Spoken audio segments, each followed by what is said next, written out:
Chika Okeke-Agulu is a professor at the Princeton University in the United States. Thank you so much for joining us, Professor, to talk about this issue. So, first of all, the British Museum, I believe it has something like 8 million items under its care, but only about 80,000 on display. How unusual is it for this kind of massive theft to be going on at a world-leading institution? I know you advise many of them.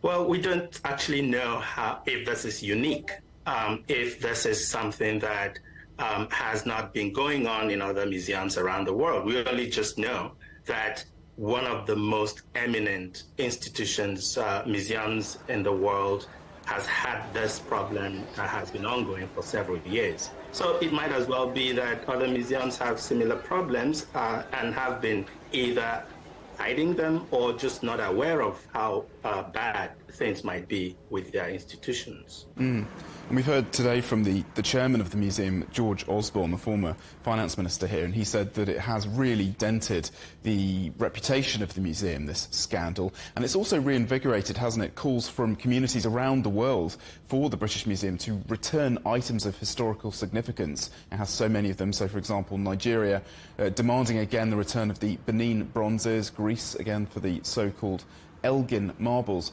How do you think this incident might become even more of a catalyst for the returning of important cultural relics?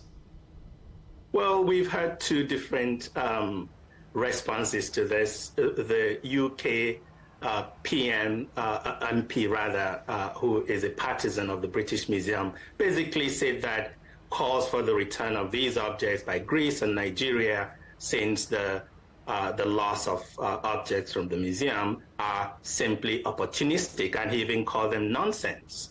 On the other hand, the Nigerian director of the National Commissions for Museums and Monuments, Abatijani, has basically said that even if there were no losses in the museum, that Nigeria will press on with demands for the return of the so-called Benin bronzes, and has indicated that the new minister will be sending a formal request to the British Museum in the next few weeks. And I understand this is something that you would support and that you've advocated for the return of especially African art.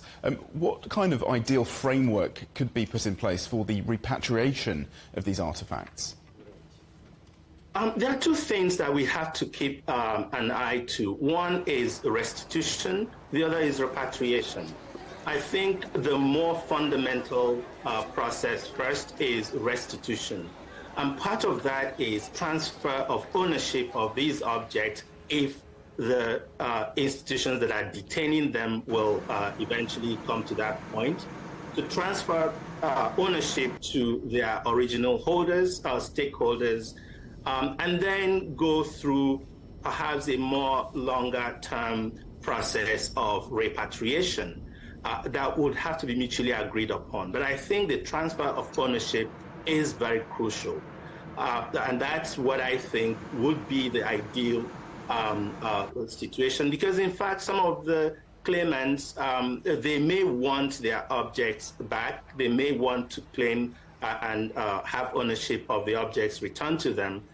They might not be ready to have them back in the next 6 months or 2 years or 3 years or even 10 years. The point would be to come to a point where we can agree that these objects need to be returned to their owners, and then begin processes of restitution. And that also includes knowledge production around these objects. It's not simply enough, as Emmanuel Macron of France claimed some years back, that we will return everything, as if that will resolve some of the problems of colonial depredation of the African continent. It's simply not enough to return objects and not deal with the broader consequences of the despoliation of the African continent, and that has to be attended to through other, perhaps complicated processes of exchange of knowledge production, support of institutions on the African continent, and yes, the return of some of the exemplary